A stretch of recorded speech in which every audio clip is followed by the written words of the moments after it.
shit like that. Okay, Okay. so my backstory is when I was a very young man, age 19, 20 years old, I was in a religious cult. Okay, Okay.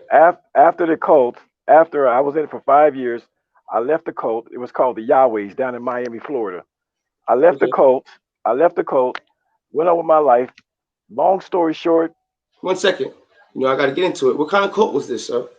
it was if you ever heard of the Hebrew Israelites, it was a black Hebrew Israelite sect. They were called the Yahwehs. They were Now, pretty.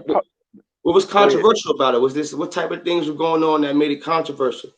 Oh, they laid the murder game down heavy back then. We're talking about the 80s. Okay. Uh, eventually, the leader was indicted for 14 murders and a whole bunch of other stuff.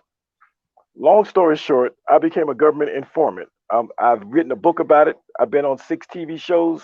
I've been in People magazine, Fox News. I've talked about my story openly and publicly about how that happened, why I became a government informant for the FBI in helping bringing down this cult. They were a murderous cult that were Stop killing one black second. folk. Yes. At least I want to say thank you for telling me that off the rip. Thank you. You Okay. didn't have to tell me that. Right.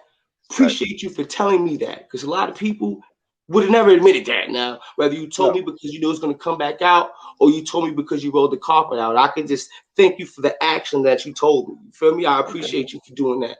All You feel right. me, Well, bro?